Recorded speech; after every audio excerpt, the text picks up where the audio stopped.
Chapter 9. The Alliance. Seeing that there was hope of uniting all the Vulpos and that peace would finally reign, Hules and Edis decided to escape together to the Brown village. This was unprecedented. If Lumiel was lying, the Browns would kill them. But it was a risk they had to take to change the situation, or at least help change it. There was also the danger of predators, and they also had to avoid the villages of the other clans, or that too would mean certain death. Meanwhile, Kaler, having been warned by Chill and Euphril, was preparing his clan for an imminent invasion. But he didn't know when such an invasion would occur. The Greens had discovered how to build walls of baked mud bound with tar instead of mortar. Therefore, their houses were somewhat more solid than those of the other clans, and their walls as well. He had archers who rotated every 10 hours. These Vulpos used the position of the sun and stars to measure time.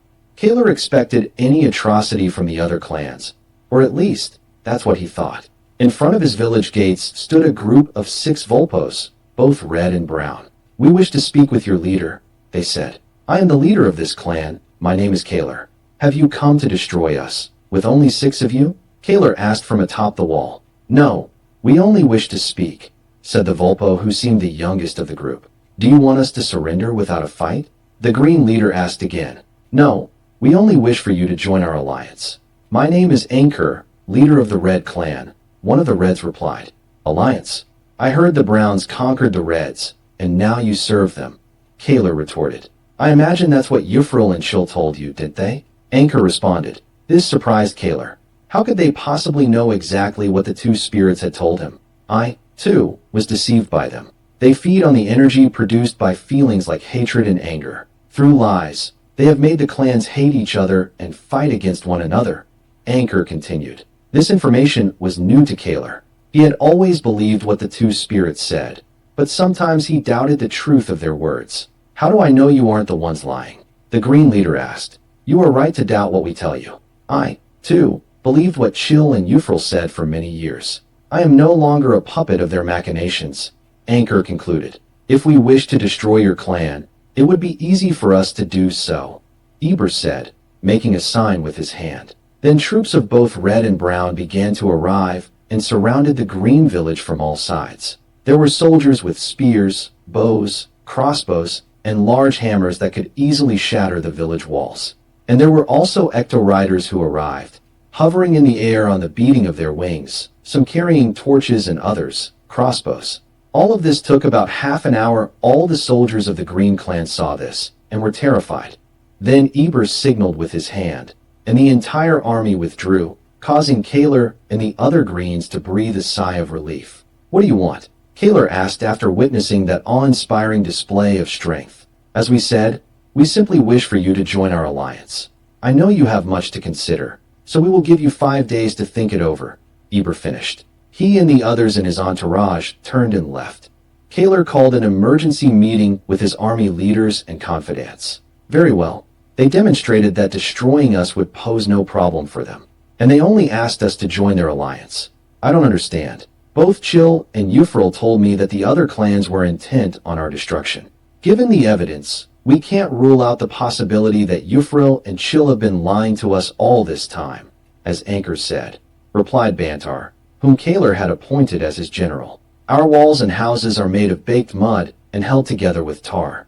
How did they know they would be easy prey for the flames, and their huge hammers their troops carried?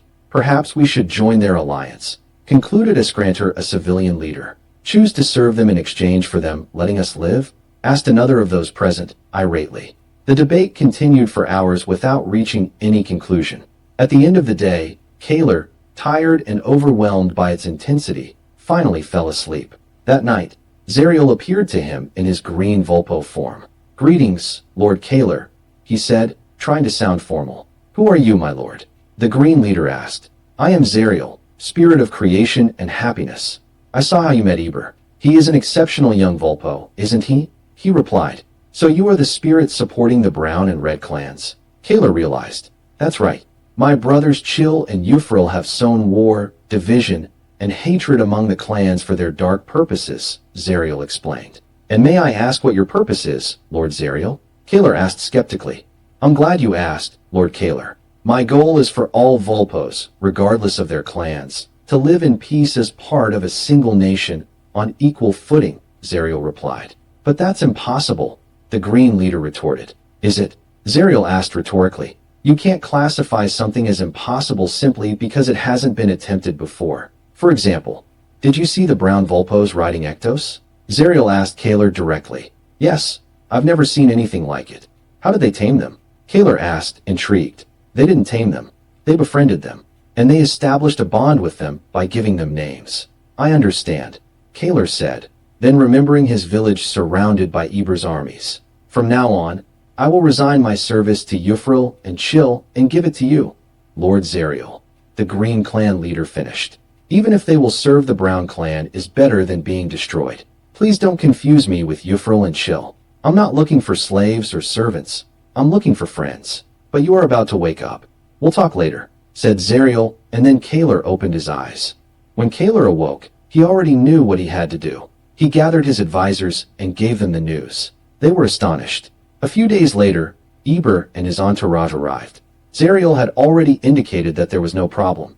Kaler received them and provided them with a sumptuous meal, and then they sat down at a rustic table. I am pleased that the leader of the Browns has granted me this audience, Kaler began. I apologize for the confusion, Lord Kaler, but I am not the leader of the Browns. I am here representing Lord Exerin, the true leader of our clan, Eber explained. This surprised the leader of the Greens.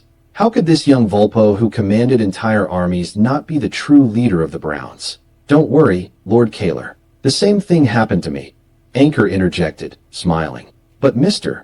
Eber will relay everything said here to Lord Exerin. He is an old Vulpo, but very wise, stated Anchor. Then the conversation continued. Meanwhile, Exerin had to deal with another situation. His guards had brought him 2 Vulpos from 2 different clans. One from the Black Clan and the other from the Golden Clan, both bound. And what should I do now with 2 spies like yourselves? The old leader asked the 2 prisoners. The guards had told him that they had surrendered voluntarily, and, most strangely, they were together. With all due respect, Lord Exerin, we are not spies. Lemuel appeared to us and told us that you held the solution to bring peace to all the clans. She told us there was a young Vulpo among you who would bring that peace, and we want to help him, even if only a little. She told us his name is Eber, Edis explained. I've heard enough, Exerin said, standing up, taking a knife, and approaching the couple until he was standing before them. Both Edis and Pules feared the worst, but the aged leader cut their bonds, instead. This put his guards on alert, but the 2 prisoners, seeing this, knelt down. Thank you for sparing our lives, Lord Exerin, they said almost in unison. If Lemuel appeared to you, it means you 2 are in love, and you desire peace for your clans so you can be together. Or am I mistaken? The old Vulpo asked. The couple was surprised by the elder's insight and admitted it, blushing. You're right, Lord Exerin, they said, lowering their eyes. But Lord Exerin, one of the guards interrupted. Come on, Indy. If these 2 didn't have such an intense love for each other, they wouldn't have caught Lemuel's attention. I have no doubt they want to help us achieve peace. You can stay in our village until that time comes, the old leader offered. Come on, I want you to meet most of the people here, Exerin invited. They began a tour of the entire village, meeting everyone who, wary at first, soon welcomed them with open arms. The differences between them were nothing more than superficial. Both had skills that made them useful to the community. Edis was impressed with the Browns' combat training and wanted to be included, while Pules was skilled at making baskets and ropes. At first, they lived in a storage hut, but several days later, the others helped them build their own hut as part of the community. Exerin was commenting on how well the couple was settling in with Dakwal. They're adapting to life here more easily than I thought. And the others are adapting to them too, the old man said. That's good. Zariel says that even though we look different, we're all one people. Why do you look so sad? Dakwal asked. It's because you and Eber communicate with Zariel so easily, and our new residents communicate with Lemuel. Despite all my years, I've never had any contact with a spirit, Exerin sighed. If that's what's worrying you, I have good news. Zariel told me that the training to channel his healing power has an added benefit, the ability to contact Zariel at any time. But the training won't be easy, Dakwal assured him. I'm willing to do anything to meet our benefactor, the old Vulpo said excitedly. Meanwhile, Eber had arrived at the village accompanied by Bantar, the general of the Green Army, sent by Kaler. Both Idas and Pules were eager to meet him. They ran up to him and fell at his feet, impressing Bantar. "It's an honor to meet Zariel's chosen one," they said. This made Eber take his breath away. "Please, stand up. I'm just a soldier," he said as he helped them to their feet. Although he couldn't deny that this kind of attention flattered him. "Could you tell me who you are?" he asked, noticing they weren't part of his clan. "Forgive our discourtesy, Lord Eber. My name is Idas, and this is Pules." Idas introduced himself. "Lemuel said that you would be the one to help us unite all the clans," Pules told him. "Well, that's the plan, but it will take some time," Eber explained. "But for now, I have to report to Lord Exerin. You can count on our help to make that goal a reality," Idas told him enthusiastically. Later, Eber stood before Exerin. "I see something interesting has happened here while I was in the Green Village," the young soldier remarked. "If you're referring to Idas and Pules, then yes. Apparently, they were contacted by Lemuel because of how deeply in love they are, and they know they couldn't be together if they stayed in their home villages, so I accepted them here at least until the unification of the clans is complete. They seem very happy, I would say," Exerin explained. "By the way, Lord Exerin, this is Bantar, General of the Green Army and second in command to Kaler, their leader," the young officer introduced him. "Welcome, Mr. Bantar. It's an honor to have you here," the old man told the general. "It's an honor for me to be here," Bantar replied. "Eber, you did a great job, but must be tired. You may leave," Exerin instructed the young Vulpo. "Yes, Lord Exerin," Eber replied. "I'll take my leave for now, General Bantar," Eber told the general, who nodded. When Eber left, Bantar approached Exerin.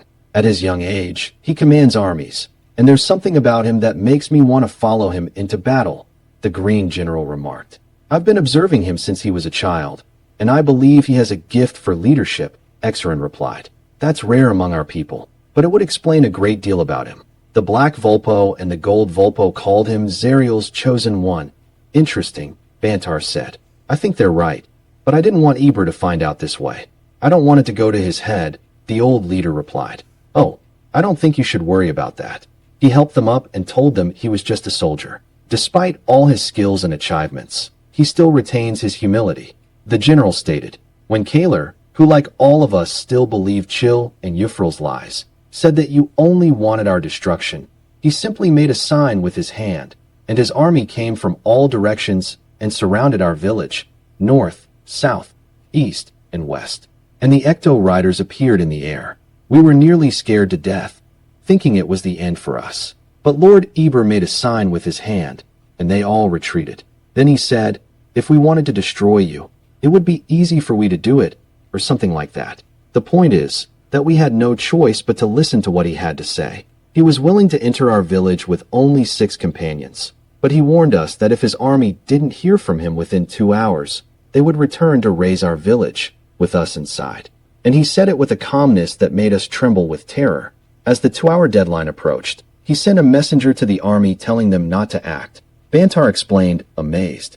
Once he finished discussing military objectives, he began talking about exchanging goods. He spoke with great knowledge of our products and asked if we would like to exchange some for yours. He also presented several ideas, such as using our mud brick techniques to build a road between our village and yours, and also between ours and the Reds. Anchor, the Red leader, also offered to exchange some of his village's products for ours. But all of this was just a suggestion. Of course, we accepted.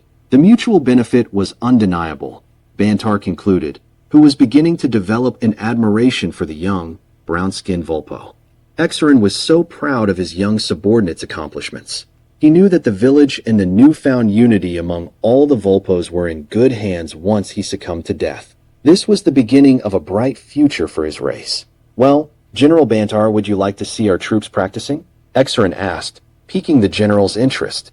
Minutes later, the general was intently observing the drills. "I've never seen this fighting style before. It seems very demanding on the body, but at the same time, it seems very effective." He shuddered at the thought of these soldiers attacking the Greens. Then he saw the Ecto Riders wielding wooden swords in midair. "How were you able to tame the Ectos to use them in combat like that?" Bantar asked Exerin. "Oh, they didn't tame them. They befriended them. They formed a bond with them by giving them names. The first to do that was young Eber," the old man replied. "It doesn't surprise me at all," the general said. There's a herd of ectos near our village. Does that mean we could also gain their trust and form bonds with them? Bantar asked. I think young Eber could show you how, Exerin replied. Meanwhile, Yufril and Chill were losing patience as they watched their control of the Vulpos slowly but inexorably slip from their grasp. We can't afford to lose these energy sources. We'll have to convince the Grey Vulpo clan to join the Black and Gold clans and form an alliance, Chill suggested. That's very dangerous. We've been telling them for centuries that the other clans want them destroyed, Yufril retorted.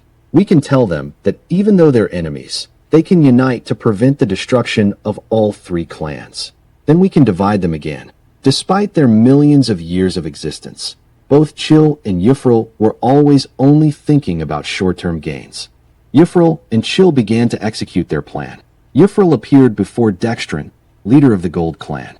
I come to warn you of the threat looming over you, Yufril said dramatically. The Brown Vulpos have conquered the Red and Green clans. They are now under their control. Furthermore, your sister Pules has been kidnapped by them.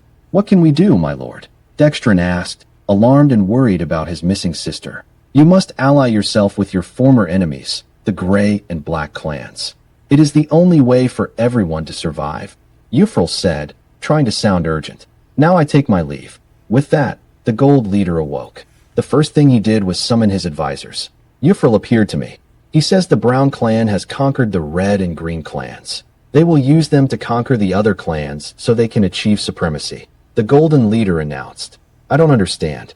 Didn't he and Chill tell us they wanted our destruction? Said Painter, one of Dextrin's advisors. I don't understand it either, admitted Dextrin. And how will we win the alliance of the Blacks and the Greys? Asked Amter, whom Dextrin had appointed as general. It's possible of the two spirits that they'll contact the leaders of the other two clans. We'll see what happens, said Dextrin hopeful. Chill had appeared to Nikras, leader of the Grey clan, and Yufril to Tobu, leader of the Black clan.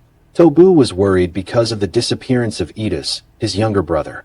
Both were suspicious of the change in the message from the two spirits, but not enough to doubt their words. The three clans met in an area they all considered neutral territory. We must consider a truce between us, as an even greater danger has arisen, Dextrin began. And why should we trust those who have always sought our destruction? Tobu asked the Gold leader. You are the ones who wanted our destruction, Dextrin replied. You two are the ones who have been actively seeking our deaths, Nikras interjected. You are both wrong. We only wish to live in peace. Chill and Yufril told us that you are the ones who wish to erase us from existence. Because of our color, Tobu explained. That's what they told us, Dextrin agreed. And us, Nikras interjected. Could it be that Yufril and Chill are deceiving us? Dextrin asked. If so, I don't understand how they benefit from making us fight amongst ourselves, Nikras replied. What I'm going to propose has never been done before. Let's prepare for war, united.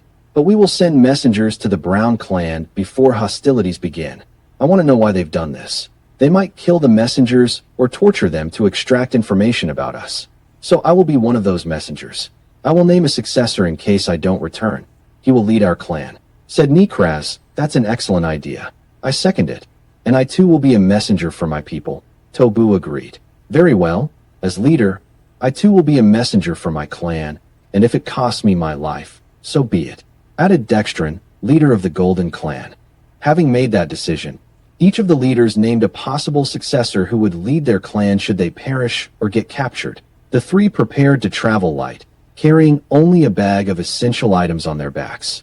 Each carried a spear, a shield, a sword at their belt, and a bow with a quiver containing about 20 arrows. None of them were young, but neither were they old. They were capable warriors. They walked during the day and decided to camp near a small river. They could see fish swimming and decided it would be good to eat fresh fish. Since the water was quite shallow, they decided to use their bows to fish by shooting at the fish. Tobu shot and pierced a fish with his arrow. The other two did the same. Then they were roasting them. Nikras then took out a small bottle made of clay with a stopper that looked like a cork. When his fish was ready, he sprinkled a white powder over it. What are you doing? Dextrin asked the Grey leader. Tobu was also intrigued. A little of this improves the flavor of the fish, and more helps preserve the meat longer. The two watched with relish as Nikras ate his fish. Can I try some? Dextrin asked. The Grey leader smiled and offered the bottle to the Gold leader. Dextrin mimicked Nikraz's motion as he sprinkled it on his fish. Seconds later, he was savoring his catch. "Come on, Tobu. I know you'll like it," the gray leader encouraged him. Tobu wasn't going to be outdone, so he used the salt on his fish too. "And you say this is found in a cave near your village?" "Yes. It was purely by accident that we discovered what it could do," Nikraz explained. The leaders, gold, gray, and black, discovered that they weren't really that different. Just different colors. The next day, they continued on their way. Then Tobu noticed something familiar. "These fruits grow near our village," he said, climbing a tree and causing several fruits to fall. He climbed down, picked one, and bit into it. "You should try these. They're very good," the black leader invited them. They both tried them and found them very tasty. As they traveled, they realized they had much they could learn from each other, something that Chill and Uffleril's lies had prevented them from doing. After several days of travel, they found the Green Clan's village. They were quietly discussing the best way to communicate with them when they found themselves surrounded by Green Clan soldiers. "How did they find us so quickly?" "We were well hidden," Dextrin wondered as he threw his weapons to the ground, which his companions also did. Then they saw him, a young Green Clan member riding an ecto. He had seen them approaching and signaled to the others. "Come with us," one of the soldiers told them. "We'll take you to the leader of our village, Lord Kaler." "Well, they didn't kill us. That's something," Dextrin thought. The other two had similar thoughts. Then they appeared before Kaler. "I never imagined seeing golden, black, and gray Vulpos traveling together. Or perhaps I should say, spying together." "We're not spies," Tobu replied quickly. "No? Then what are you?" "My men caught you observing the village," Kaler said seriously. "We're just messengers from our respective clans," he answered. "We understood that the Browns had conquered you and the Reds. We were told that they would use you and the Reds to attack us," Dextrin explained. "I imagine it was Chill and Euphril who told you that. Or am I mistaken?" Kaler said. Dextrin, Tobu, and Nikraz looked at each other surprised. "I believe their lies too once. I waged war against other clans because of what they said. But now we're part of the Alliance. Browns, Reds, and Greens live in peace." This surprised the three visitors greatly. "Well, it's getting late. Take them to the detention hut and give them something to eat." "Yes, my lord," the guards said in unison. Later, Dextrin, Tobu, and Nikraz were sitting on bunks inside the hut, watched closely by the guards. "I don't think they want to kill us," Tobu began. "Yes, they could have it any moment, but they didn't. I didn't see any brown or red soldiers either. Something strange is going on. And that young soldier? How did he manage to tame that ecto to let him ride it?" Nikraz asked. "I think my suspicions about Euphril and Chill are being confirmed," Dextrin remarked. "Very well, it's been a long day," Tobu said, yawning. After the three fell asleep, Zariel appeared to them in his brown Vulpo form. "Greetings, leaders of the gold, black, and gray clans. I see you have met my green friends," Zariel announced dramatically. "Who are you, my lord?" Dextrin asked. He had heard of other spirits beside Euphril and Chill, but never met one until now. "My name is Zariel, spirit of creation and happiness, Lord Tobu." "Zariel? The one who, according to the legend, brought us from our world reserved for destruction to this one?" Tobu asked. "Yes, although you looked very different then than you do now. And that world wasn't completely destroyed. In fact, it recovered, but it looks very different now. Someday, I will tell you more about it."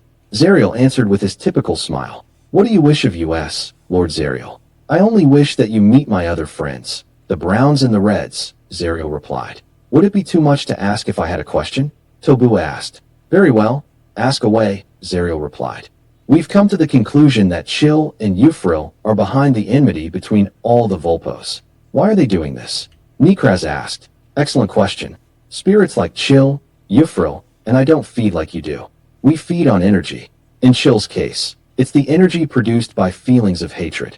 And in Euphril's case, it's the feeling of anger. The information hit them like a bombshell. Everything made sense now. By the way, Lord Dextrin, your sister Pules is living happily with Mr.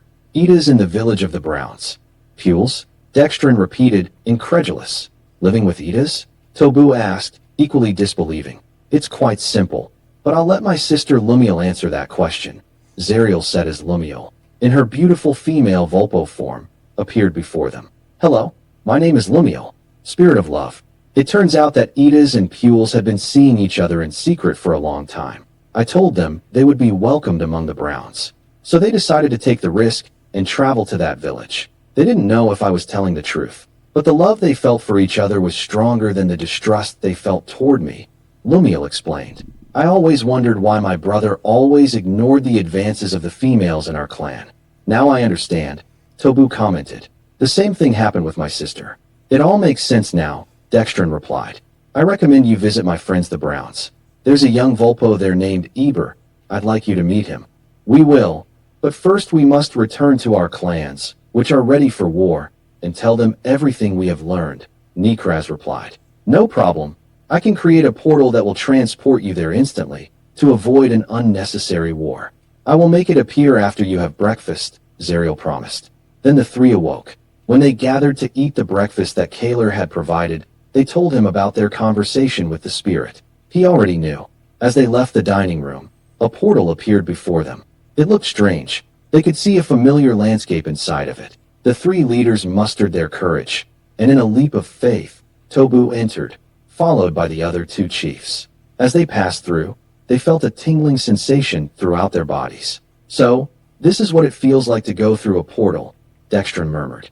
Zariel's portal had taken them to a point that was exactly the equivalent distance from each of their villages. It's interesting that Zariel calls the Reds, Greens, and Browns his friends, instead of his subjects, servants, or slaves, as Chill and Yufril referred to us, Nikraz remarked thoughtfully. Yes, I noticed that too. The other two agreed. Each went to their respective villages and reported everything they had seen and heard. They were all relieved that they wouldn't have to fight against their own kind anymore. The three leaders had already agreed to send a joint delegation to the Brown clan's village. After several days of travel, the delegation finally arrived. Eber was waiting for them, having been notified by Zariel and Lumiel the night before. Besides several of his friends, Hules and Idas were also there, each with an arm around the other's waist. Welcome to the Brown clan, Eber said, trying to be formal. Greetings, one of them replied. My name is Dextrin, leader of the Golds. These are Nikraz and Tobu, leaders of the Greys and Blacks, respectively. Dextrin introduced himself and those present. Hello, brother, Hules said, smiling. You had me worried, the Gold leader said. You too, considering the three of you were about to go into an all-out war with the other clans. Say retorted. I admit it. We've believed Yufril and Chill's lies for far too long. Her older brother replied. We understand, Eber replied. It's better to be united, helping one another. We don't want servants or slaves. Only brothers and friends. Because we are all one race. We should be one people, Eber said. That's a strange concept after centuries of enmity and mistrust fostered by those two spirits, Nikraz remarked. Well, it's best if you meet our leader. The comment caught them off guard, because until that moment they were convinced that Eber was the leader. You are not the leader? They asked. Oh no, I'm just a soldier, the young officer replied. After they recovered from their surprise, they accompanied the soldier to Exerin's hut, where he greeted them warmly. Welcome to our village. I'm glad you're no longer under the influence of Chill and Yufril. There will be peace between us, and not only peace, but we can also trade goods. But there will be time for that later. We've prepared a meal to treat you. It's not much, but I hope you enjoy it, he said as kitchen staff arrived with various dishes. The three leaders looked at the plates with different vegetables and meats. They looked delicious. I've never tasted this before. It's delicious, Tobu commented. Idas and Pules were also at the table. After the sumptuous meal, the group began to inspect the surroundings in the company of Exerin. There they saw Eber and other young men performing aerial maneuvers mounted on their ectos. We saw a young man in the village of the Green riding an ecto. How is it possible that they were able to tame those creatures? You are mistaken. They did not tame them. The ectos allow themselves to be ridden of their own free will, replied the elder. The three chiefs were amazed. Young Eber was the first to establish a bond with one of them by giving him a name after he and his friends helped them fight a parka to defend their young. His friends followed his example and also bonded with their ectos, explained Exerin. Zariel told us that Eber was an exceptional young man. Oh yes, he is. That is why he will be my successor when I am gone, revealed the elder, smiling. I don't think there's a better candidate in the village than him, Dextrin replied. He always thinks of others before himself. Exerin replied. Both Yufril and Chill were furious. Their brilliant plan to unite 3 clans of Vulpos against the others had failed disastrously. I'm sure Zariel and Lumiel have something to do with this, Chill said angrily. Yifril wished he could absorb the energy of rage Chill was experiencing at that moment, but for some reason, he couldn't absorb the energy of anger or any other type of energy of one of his brothers. Only one village of Vulpos remained to the north, the spotted Vulpos. They had black and white markings and covered themselves with animal skins against the cold. The 2 of them had no idea how to turn the spotted Vulpos against their brethren. But even so, they decided to lie to them again so they wouldn't trust their own kind. Greetings, Zimra. We've come to warn you. The Brown clan has conquered all the other clans and will use them against you. This will be the last time you will see us. We've decided to leave Cater. But why? The leader asked, unable to believe what she was hearing. Haven't we served you for so many years? Will you abandon us to our fate? She asked again, filled with despair. Yes, you have served us well, but we no longer need you. Goodbye. With that, they disappeared from her sight, and she awoke. It was very early in the morning. It was still somewhat dark outside. She remained lying in bed, lost in thought. Both Yifril and Chill had given her many ideas that improved life in the village, but at the same time, they had led her to believe that the other clans wanted their destruction. How could this one clan could possibly defeat all the other clans combined? Something didn't add up. The 2 spirits had always told him that the other clans also sought each other's destruction. He decided to gather his advisors, both military and civilian. Very well. I'll begin by saying that we will no longer receive counsel from Yifril or Chill. They told me point blank that they no longer needed us. But they also warned me that the Browns have conquered all the other clans, and that they would come to destroy us. What did we do to offend them? Asked Atzel, his military advisor and second in command. That's what I don't understand. But now we are on our own, Zimmer replied. Wouldn't it be possible to negotiate with them? They decided not to eliminate the other clans, suggested Tynes, another of Zimra's advisors. I don't think so. It seems we'll have to prepare for their attack, said Zimra, who still trusted the word of the 2 spirits. What will we do, then? Asked Atzel. We'll send spies to the other clans to get an idea of what we're up against, the leader decided. An hour later, Zimra stood before 6 of her best scouts. I am sending you on a risky mission. You must observe without being seen. I don't want to lose any of you. Do you understand? She asked, looking at her subordinates. Yes, my lady. They all replied in unison. I want to know how strong the other clans are under the Browns. While you spy, we will train and recruit volunteers to bolster our army. 3 weeks passed, and the spies hadn't returned. This worried Zimra, but she maintained her composure. She had to set an example of a balanced character. My lady, we have a problem with the Raelios. Raelios were giant rodents similar to capybaras, but much more ferocious. The spotted Vulpos considered them a delicacy. They're multiplying faster than we can hunt them. They're eating our crops, Atzel said, alarmed. But don't the bonfires in the field scare them away? Zimmer asked. They did at first, but their increasing numbers and hunger have made them bolder. Actro also reports that we're running out of materials to make swords and armor, not to mention spears and axes.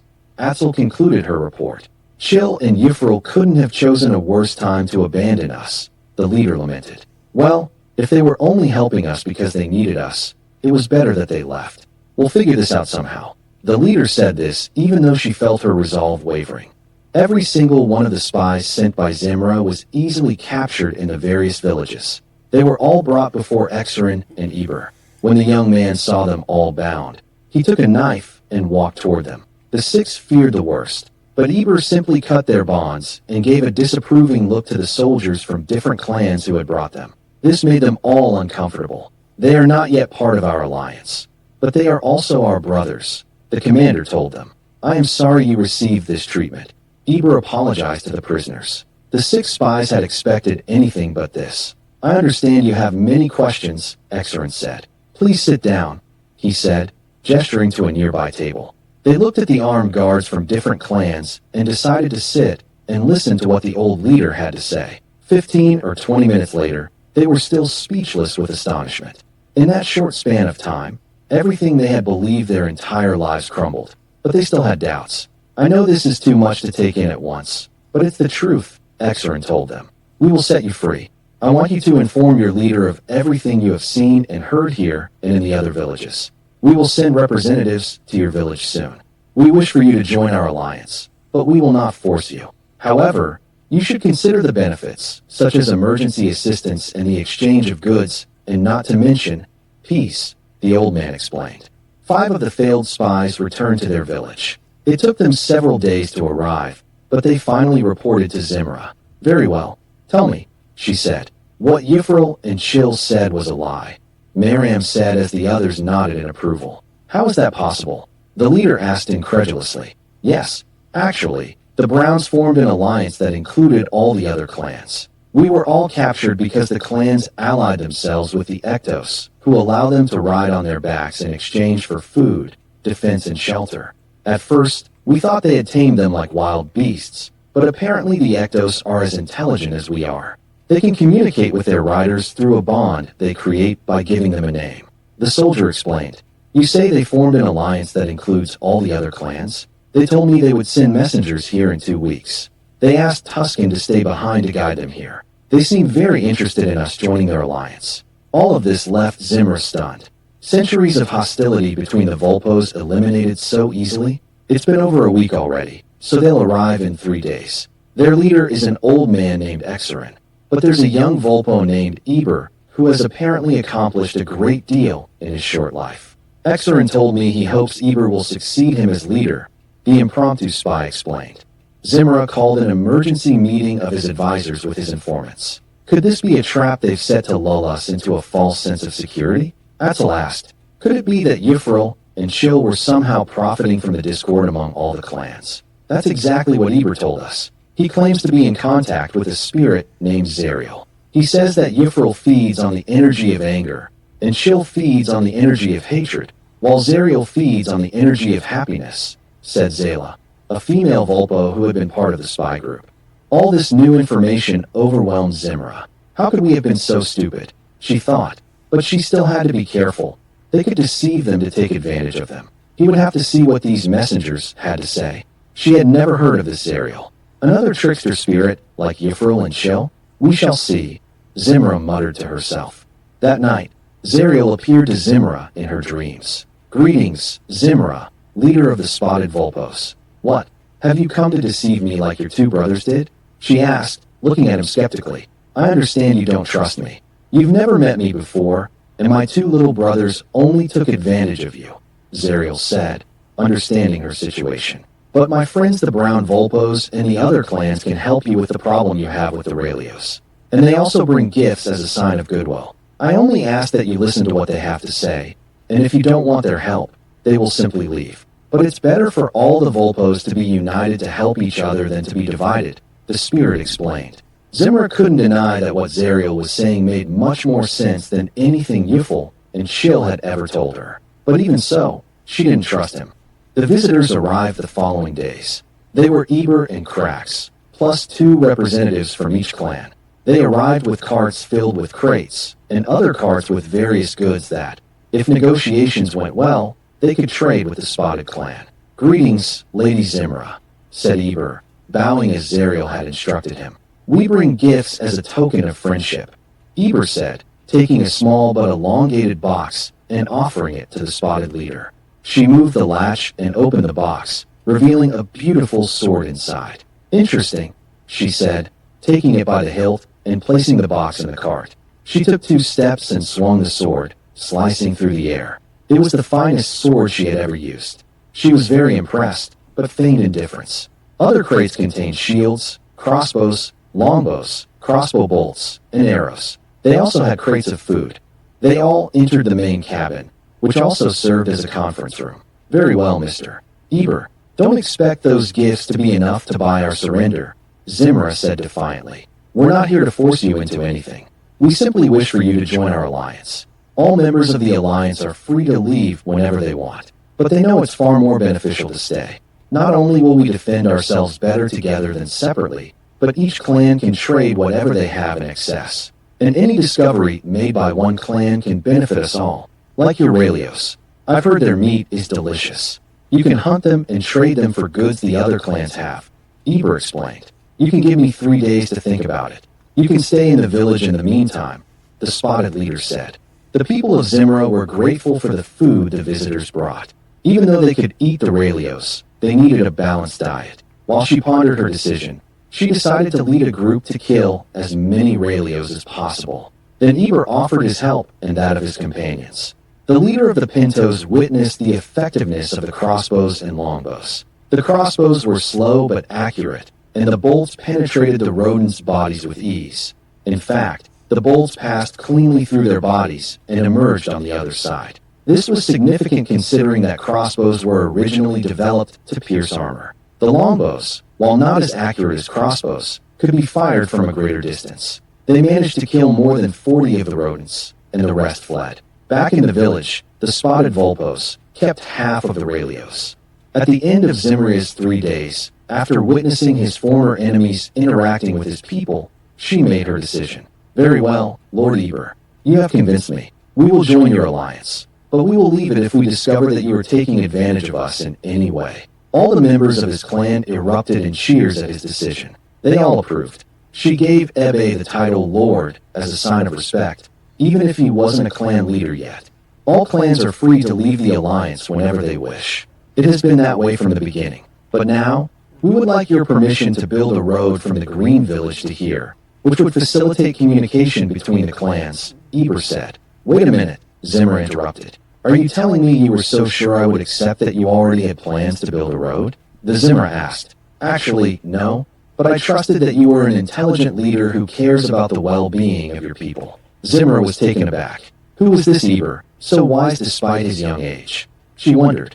I think Zariel chose you well, Zimmer said. Oh no, Zariel says he's helping me because he likes me, Eber said innocently. Then Zimmer realized. Zariel knew Eber was special, but didn't want it to go to his head. We'll see how this alliance works, the spotted leader declared. In the following years, the members of the alliance grew closer. Instead of being separated by clans, everyone chose which village they wished to live in. Now there were roads connecting all the villages. Everyone progressed equally. Thanks to Dakwal's efforts, there were healers in every village now. Exarin died at a ripe old age, at peace knowing he had left his people in good hands with Eber. Eventually, Zariel suggested to Eber that they develop a monetary system, as bartering was becoming too complicated. Finally, they all decided that they were one nation and chose Eber as its leader. At first, he refused, believing he wasn't qualified enough. It took considerable persuasion from the leaders of the different clans, as well as from Zariel, for him to accept. By then, he had already joined Ilias, and there was an egg in the nest with their future child. Eber suggested that since they were all one nation, that nation should have a name. At first, all the leaders wanted the new nation to be named after Eber, but he declined, suggesting Exarin instead, in honor of his mentor. Once decided, that would be the name of their nation. That night, Zariel visited him. Congratulations on your appointment as Lord of the Vulpos and leader of the nation of Exarin, Zariel said in his Vulpo form, smiling. So this is what you wanted all along. The no longer so young Eber concluded. I must confess that I wasn't entirely honest with you, Zariel said. How so? The now leader of the Vulpos asked. From a young age, I saw your potential to unite your people as one. You love your people and want the best for them. When I told you I was only helping you because I like you, it was so you wouldn't get a big head, said the spirit with his characteristic smile. So you didn't have as much confidence in me as you said, Eber replied. At first, I had my doubts, but you proved to me that you were the one to lead your people and face the coming danger, the spirit said. What danger? Do you remember my brothers Yufril and Shil? Eber asked, alarmed. Yes, Eber replied. Well, they created 2 races on the continent of Tentrila called the Gors and the Talits. They are determined to eliminate or enslave the other races to dominate this world, Zariel explained. And what do they look like? The Vulpo asked. They look something like this. Zariel took the form of a Gor to show his friend. And how large is their army? Eber asked. They have thousands of soldiers, Zariel replied, making Eber fear for his people. Don't despair. I have friends on the continent of Eretna. They are a nation that includes many races. They all look different from you. But they have been preparing to face the Gors for years, Zariel said, trying to keep his friend from succumbing to panic. Can we have them as allies? Eber asked hopefully. Yes, they are very friendly, but when they have to fight, they don't hesitate. They are led by 2 brothers named Felix and Lucas. They are human. Felix looks like this, he said, taking the form of Felix. His brother looks like this, he said, taking the form of Lucas. So that's what they look like, Eber said thoughtfully, since he had never seen a human before. In fact, he had never seen any of the other races. I imagine you communicate with them the same way you do with me. How far away is their village? Eber asked, intrigued. They have grown their village into something much larger, called a city, capital of a prosperous nation called Felek. They have a great deal of knowledge that I know they will share it with you if you become their ally and friend. But you must get to know them, and they must get to know you first. But they don't speak the same language as you. So, for a month, I will teach you their language. It will be a somewhat accelerated process because time is of the essence, the spirit told him. Can I really trust them? The Vulpo asked, uncertainly. You're right to doubt. After all, you've never met them, not like I have. You don't know what they're like. I understand. It's your decision whether you want to take the risk with Felek's people or face the Gores on your own when they finally arrive at your doorstep. But you'll be alone, said Zariel with a serious face.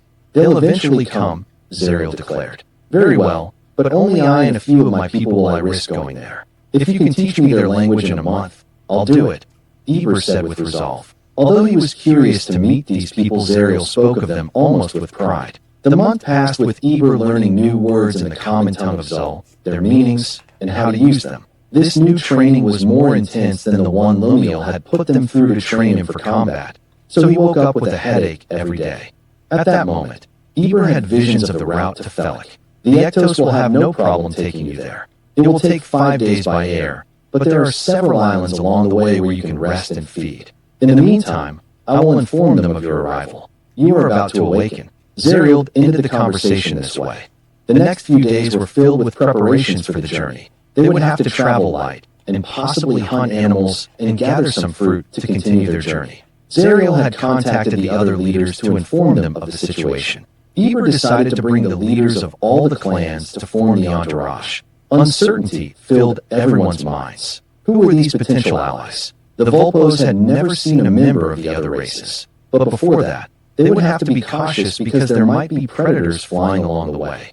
According to Zariel, there is a race that wishes to destroy or enslave the others, called the Gores. Apparently, Chill and Euphril are using them to provide the hatred and anger they crave, just like they did to us, Eber said, presiding over the meeting they held before beginning their journey. Any questions? Eber asked. I have one, Zimmer said, raising his hand. You said that these Felucites are not one race, but many. Who leads them? According to Zariel, they are two brothers named Felix and Lucas. Their race is known as humans, but Zariel told me that they lead many other races. Zariel spent a whole month teaching me their language, and at first, it seemed complicated, but eventually, I got the hang of it. So, only you can speak with them? The spotted leader commented. For the time being, that will be the case. After relations are established, others will have to learn their language, and they will have to learn ours. Eber replied.